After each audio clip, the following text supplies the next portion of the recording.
This channel supports Extra Life in its efforts to raise money for the Children's Miracle Network. For more information about how to donate and join in their efforts, go to the link displayed here. Extra Life. Play games, heal kids. What up, everybody? This is your boy Blak Magus, and let's discuss WWE Fastlane. Now, I know you guys familiar with my channel know normally me, Pete, aka Gaming Enclave, and Flying Modem, we get together and we do these reviews on the pay-per-views. Of course, personal issues and things like that have kind of interfered with us coordinating our time to get together. Like, I'm doing this as quickly as possible. That's why it's not a full review. So please don't think this is replacing the review. I'm going to still try to see if I can get the boys together to do a review. If I can't, cool. I understand because we all have things going on. I mean, shit.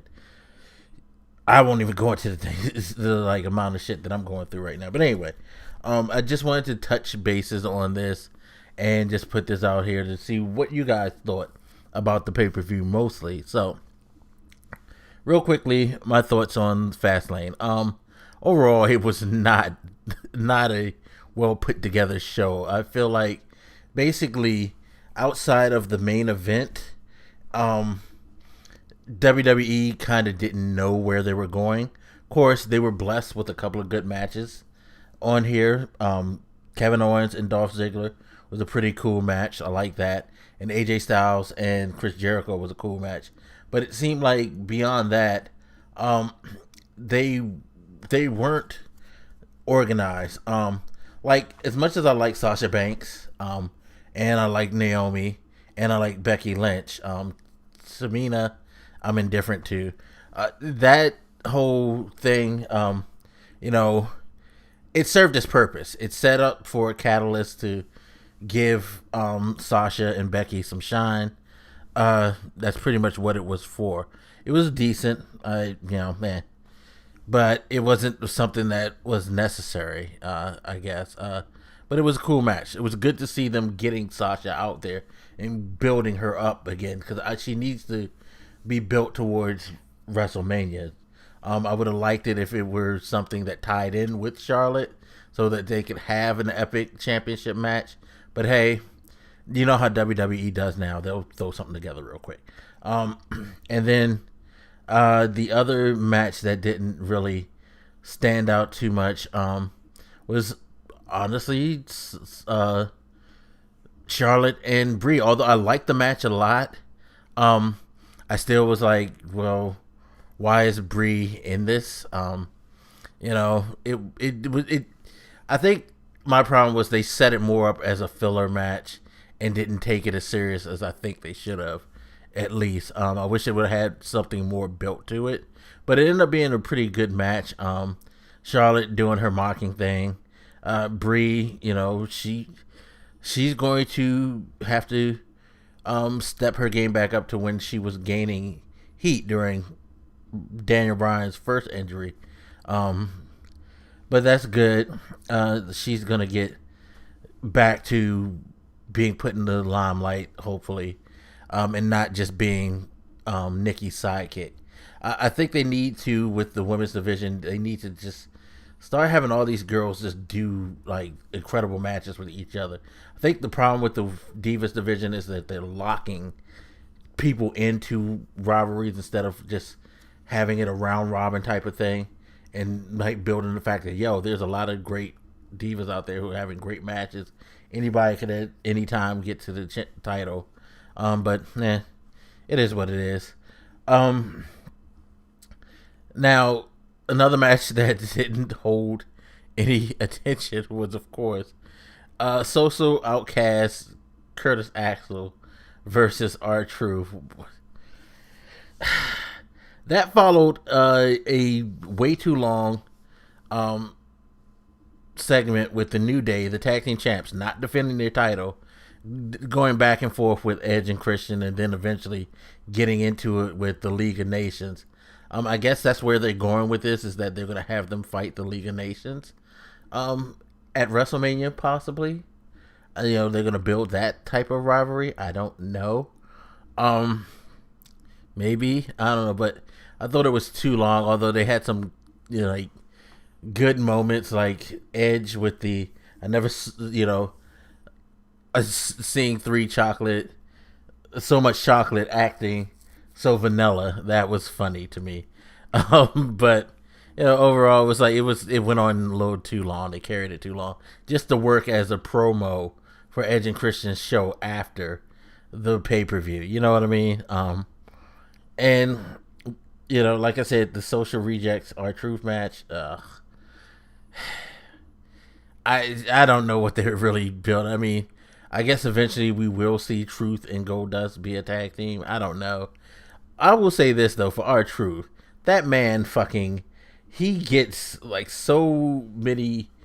He may not get like main event status or anything like that, or even second tier status, but he is consistently showing up on pay-per-views.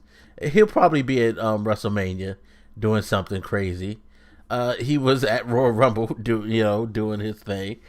That dude gets a push from WWE. He must be one of Vince's favorite people, or like well respected in the company, and I think that's cool, even though I don't really want to see him in the ring much. But it is what it is. But anyway, so main event is the thing that's like that was incredibly entertaining to me, and not necessarily for the ring work, but just the end game, if anything, is going to be the most entertaining. Why? Because Roman Reigns won, and he won in the fashion where it was like, okay, I get it, you want Roman Reigns to go over. And I've been saying for months now that people are going to eventually have to get over the first push for Roman Reigns and realize that this dude has gotten better. He's, a decent enough face to be the champion. And it's not necessarily that he's going to be champ forever, but he deserves to have a moment in the sun. I mean, he's worked hard at it. He's improved himself. He's gotten better on the mic. Hey, let him get his shot. Maybe we'll have it set up so that he'll have some epic matches with Dean, with Seth when Seth comes back. He'll drop the title. As long as they don't make him Cena-esque, I have no problem with him getting a title. Of course, it seems like he's becoming Cena-esque simply because you guys keep trying to not let him have a moment by getting so riled up. And WWE is constantly trying to figure out a way to make you guys accept it. So it's like a tug of war that just needs to stop. Fans, stop it. Chill out. Dude's decent. Let him get a short run or whatever, and then we can move on to someone else, and they can get, maybe now if you let this happen, perhaps we can move forward and have WWE go for it and work on different things and work towards building other people.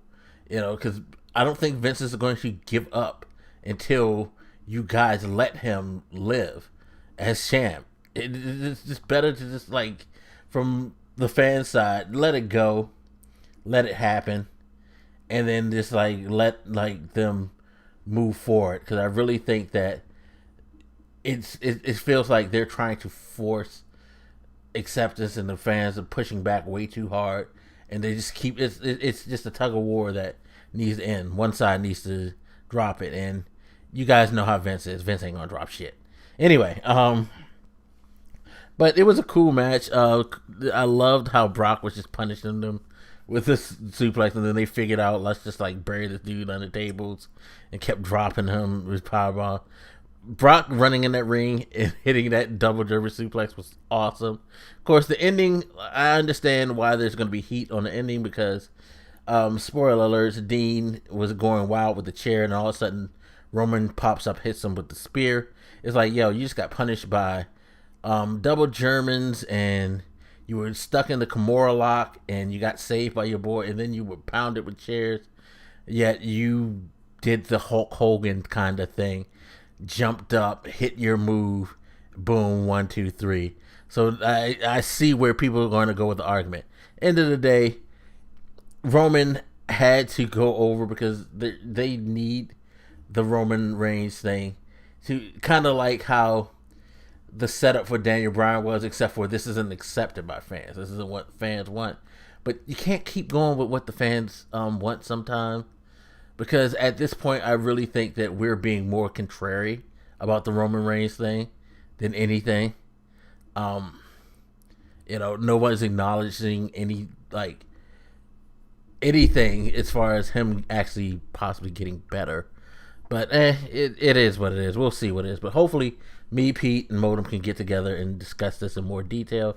I just wanted to give my quick 10-minute thoughts on everything that went down tonight. It was cool. But anyway, as always, you guys hit me up. Let me know what you think, and I'll holler at you later. This your boy Blak Magus, and I'm out. Deuces.